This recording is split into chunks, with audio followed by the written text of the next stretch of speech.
What's going on, YouTube? Welcome back to Fireside Rangers. I'm your host, Eric Wilson, today joined by my two co-hosts, Will Cohen and Colin Alcaves. Today, we're going to be discussing three players who have exceeded expectations so far throughout the season. Not the best players on the team, but the players who we thought would be maybe average, slightly good, but have really just blown our minds with their elite play so far through 6 games played. The Rangers are currently 4-2, coming off a big win over Calgary last night. It was a great win, but before we really get into things and start naming these three players, Will, how are you doing today? And what were your thoughts on last night's performance from the team? I'm doing great today. Yesterday, I thought, Blake Coleman scores the first goal within 135 of the game starting. And I was like, yeah, great. We're going to get shelled. And then the first 10 minutes were really sloppy. And after that, they looked really good. And they just tilted momentum, I think, halfway through the first period. It was awesome. And they never looked back. Yeah, I was in the same boat halfway through the first period. I was like, yep, this is one of those games. But luckily, the Rangers really did turn things around. Colin, how did you feel about it? I think I'm in the same boat. I was slightly concerned. I was like, oh, here we go. Another win-loss. We're due for the loss, I guess. I felt like they had a really, really tough first period. I think a couple odd man rushes even after the goal, just some defensive mix-ups. But they ended up buckling down. It's like a completely different team in that second period. And Will's right. They took it and they ran with it and they never looked back. And they just played shut down the rest of the game. And it was a blast to watch. Yep, it was a pretty great performance. A lot of players really stood out. And so far through 6 games, there have been a lot of other players who have stood out as well. So we're going to go into our top three players who have exceeded our expectations. But before we get into it, make sure you like, subscribe, ring that bell so you don't miss a notification. Make sure to leave your comments and your thoughts on everyone that we're discussing today down in the comment section below. Be sure to follow all of our social media platforms at Fireside Rangers on both Instagram and Twitter. And the first player that we are going to really dive deep into so far this season is Filip Chytil. Chytil has played very, very well so far. He hasn't scored a goal just yet. He came very close last night, but he does have 6 assists. So he's performing at a point per game. And Chytil's one of those players who's coming off of like a mini breakout season last year.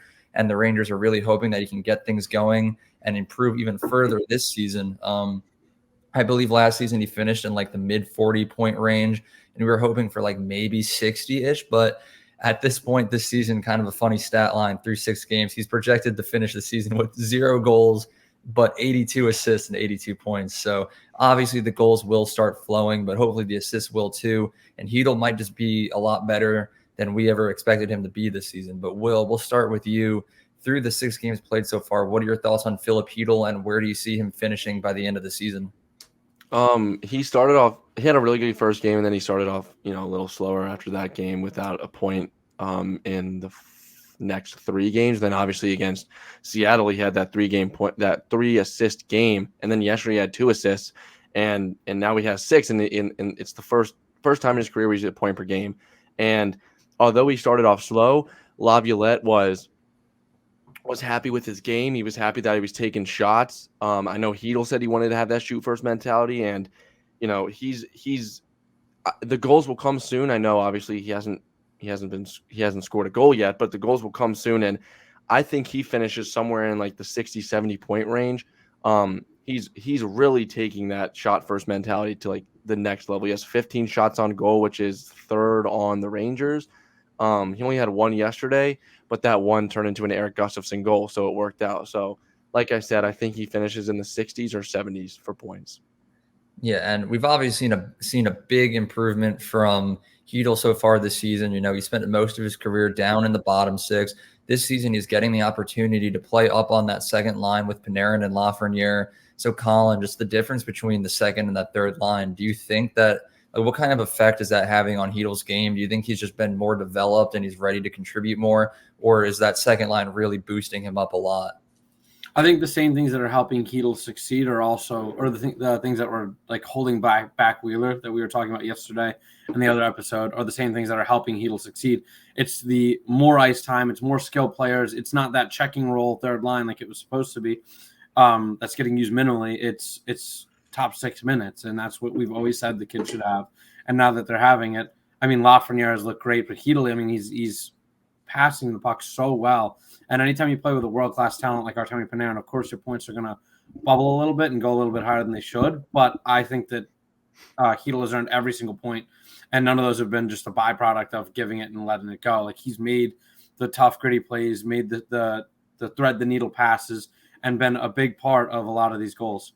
Mm-hmm. And you're absolutely right. And Will did kind of touch upon where like his point projection was for Heedle by the end of the season. But, through 6 games, he's averaging a point per game with just assists, really. So when you assume that the goals will start flowing in soon, where do you see him finishing in the point standings? I could see him coming in around the 60 to 65 range. I don't want to shoot too high. I'm hoping for no injury, because that would obviously lower that number by a lot. But I'm excited for Heedle. I'm also kind of worried because, he's on that bridge deal, and I don't want him to price himself out in New York. But I also want to win a cup, and I want him to succeed. So it's a weird spot where I want to see the kid pop off and do what we all think he can do and just be like that guy. But at the same time, I don't want him to go too crazy where we got to pay him bank or watch him go to another team like we had to with Buchnevich. Of course, yeah. The Buchnevich situation was a rough one, but if it brings the Rangers a Stanley Cup this season, then that's all that really matters. Then it would be worth it for sure. Of course. But yeah, great things from Heedle so far. We knew he'd be improving and be good, but I personally didn't expect him to be as good as he's been so far this season. I'm sure you guys feel the same, but we will move on to our second player. This one's going to be a little bit of a controversial one because, Colin, I know that you do disagree with us. I want to talk about Erik Gustafsson. He was signed on a really cheap 1-year contract, had a little battle with Zach Jones to see who was going to receive that third pairing spot alongside Braden Schneider. And, Gustafsson ultimately earned the role. He's been playing in every single game so far this season, and he's been producing a lot of points. He has 4 points in 6 games played, 2 goals, 2 assists. His most recent goal came on that Heedle assist last night that we were just recently talking about. And yes, are there criticisms of his defensive play? Sure, but as someone who's ranking 6th most total points on the Rangers through 6 games so far, I feel like he's definitely exceeded my expectations, even if my original expectations were quite low. But I'm very big on Gustafsson so far. I think he's looked pretty great. But Will, I'm curious to know your analysis on him so far as well. Yesterday, Colin touched on him, not being very good in his own zone, and I do agree with that. I think there's sometimes we'll have a little bit of lapses. I know it was against the Predators. He had a terror. I think I can't remember what it was, but it was a bad pass that led to the first goal. I think it was the first or second goal. Clear breakaway for the can't remember who scored, but clear breakaway. There are some times where he just makes lazy passes or lazy plays, but at the same time, you have a guy that's going to put up a guy on the third pair that's going to be able to be your power play 2 QB, and he's going to put up points, and he's going to, shoot the puck, and he's a great power play QB. As we saw yesterday, he just fired a wrister right to Lafreniere, deflected in, and we tied the game. But I think if he can limit those, defensive lapses and still put up points, I'm fine with him having a couple of the lapses like every so often. But those points are going to be huge for the Rangers. They haven't had a third pairing defenseman like this in a long time. Yeah, and he's a great offensive contributor.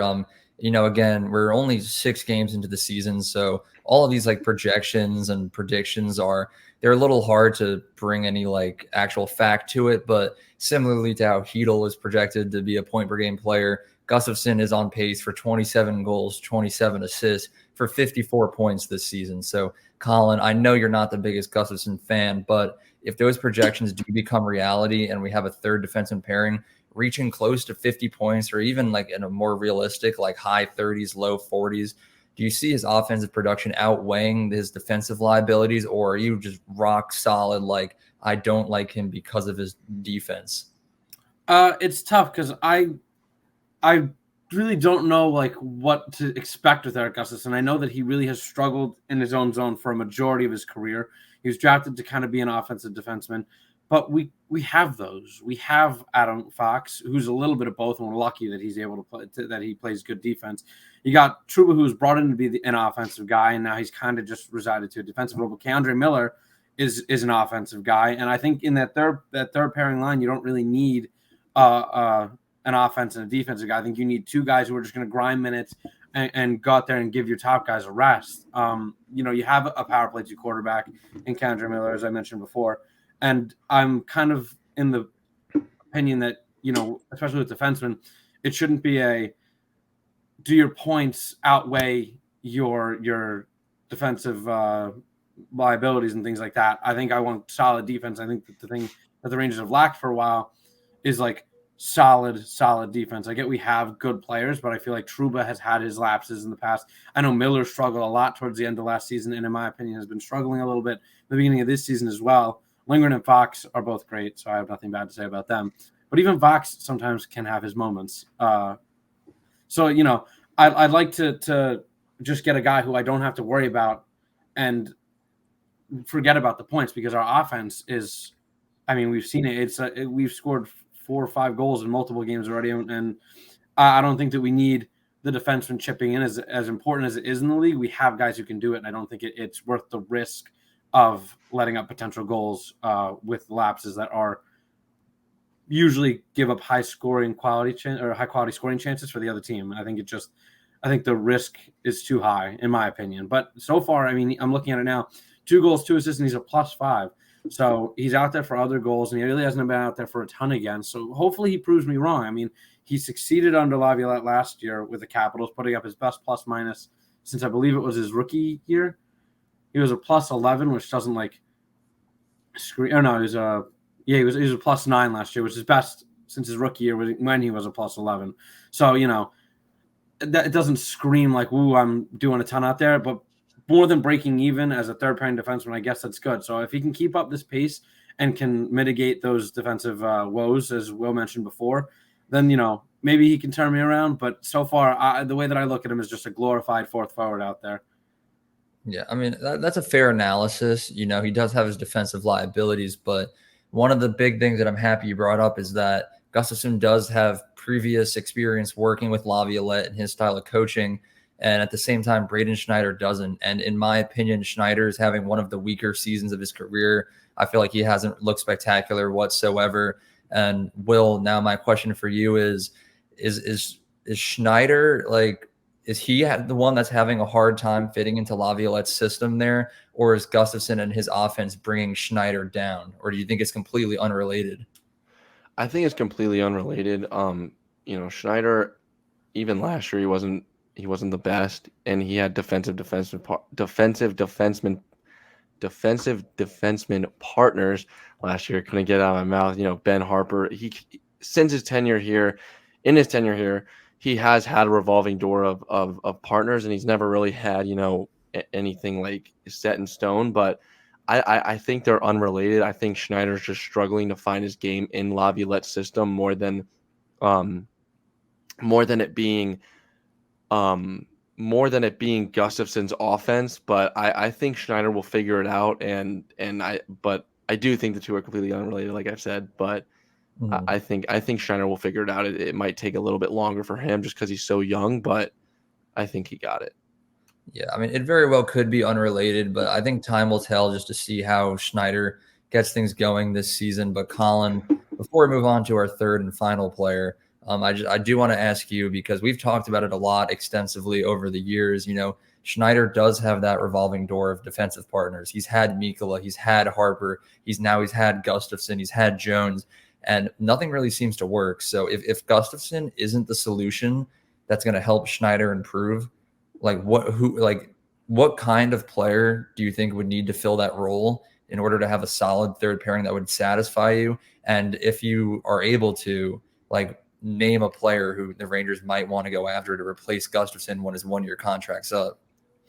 Well, it's tough because what I wanted to mention before also is Gustafsson came in on a really cheap deal, really team-friendly deal. So the chances of them really moving on from him are slim to none, just because he does provide a lot, unless at the deadline they realize that they're a lot closer than they think and they go out and they get a guy like they have every other year. But I think not having the consistency for Schneider hurts for sure.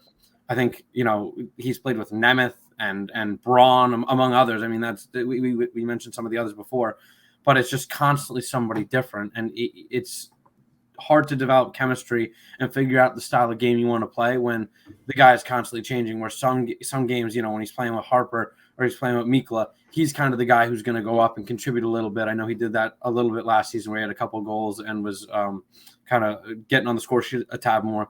And then there's games where, he's playing with Gustafson or Jones, and he's got to be the sit back guy and be the defensive defenseman. And I think there is a little bit of a correlation. I think Gustafson is by far the most offensive defenseman he's played with, who's kind of joined the rush and is following up on the second chances. I mean, Gustafson's goal yesterday was him down by the goal line, tapping it in, and thank God he was there. But like, Schneider's never really played with any defenseman who's going to go that low and do anything like that.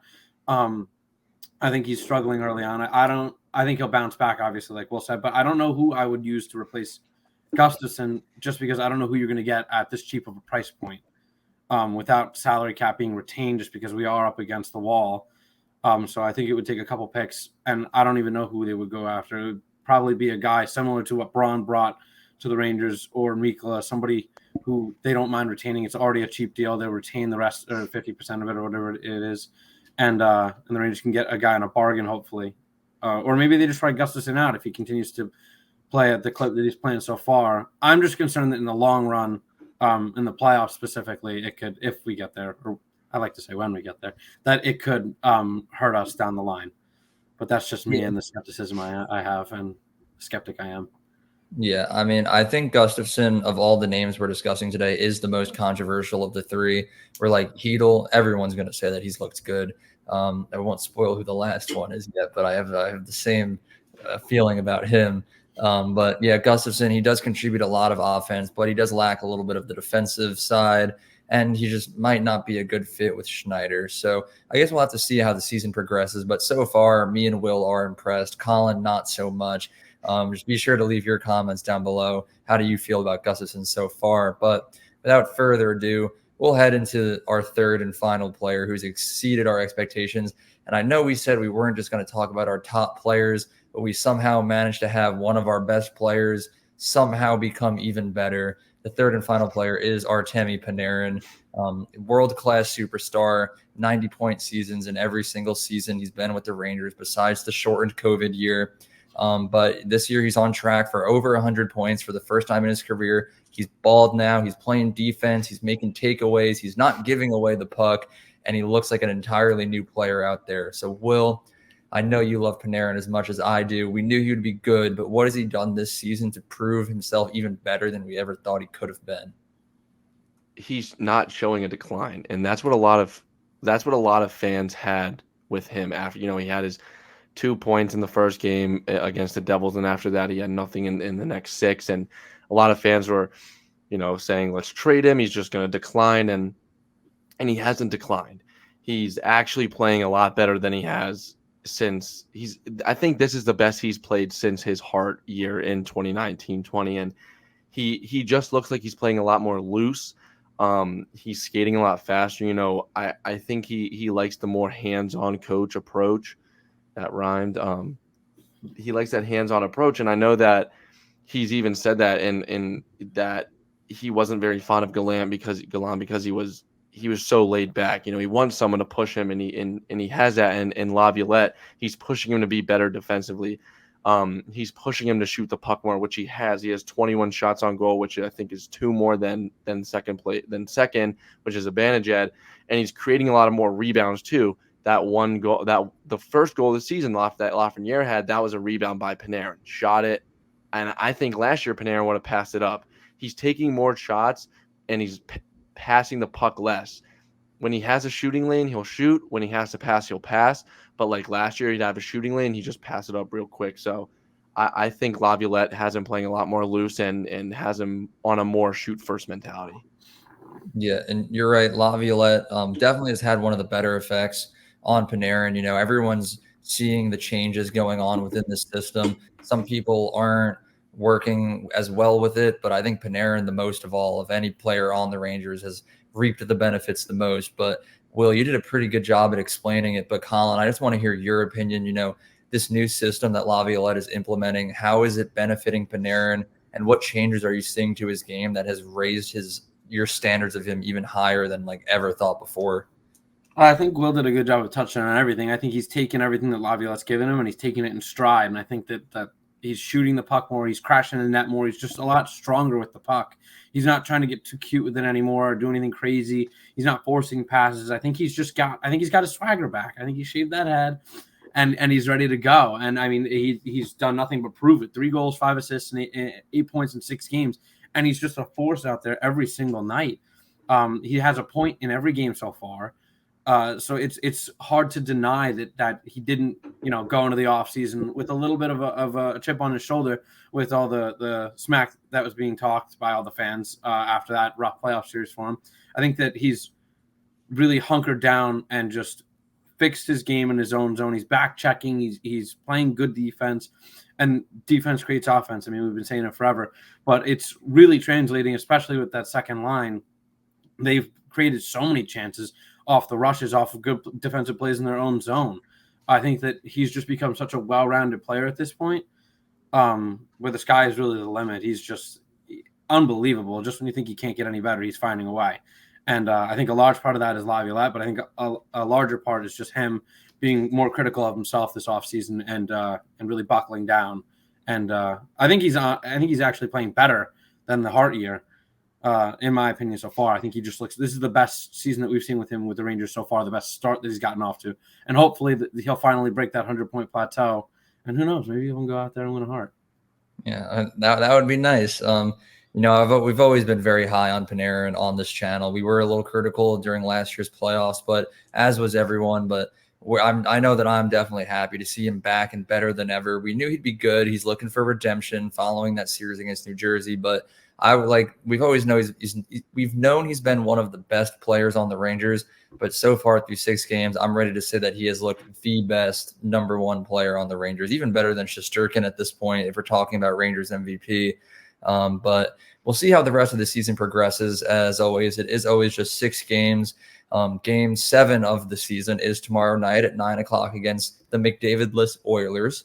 So we'll be sure to cover that over here on Fireside Rangers tomorrow. But until then, leave your thoughts down in the comments below on all of the players we discussed today. Philip Hedl, Eric Gustafsson, Artemi Panarin. What are your thoughts on them? How have they played? Have they exceeded your expectations? Or do you agree with Colin that maybe one of them hasn't been as good as we're saying that he has been? But until then, we'll be back tomorrow with more Rangers content. Be sure to like, subscribe, ring that bell so you don't miss a notification. Be sure to follow all of our social media platforms at Fireside Rangers on both Instagram and X. And we'll be back tomorrow to give you more Rangers content. So have a good one. And let's go Rangers.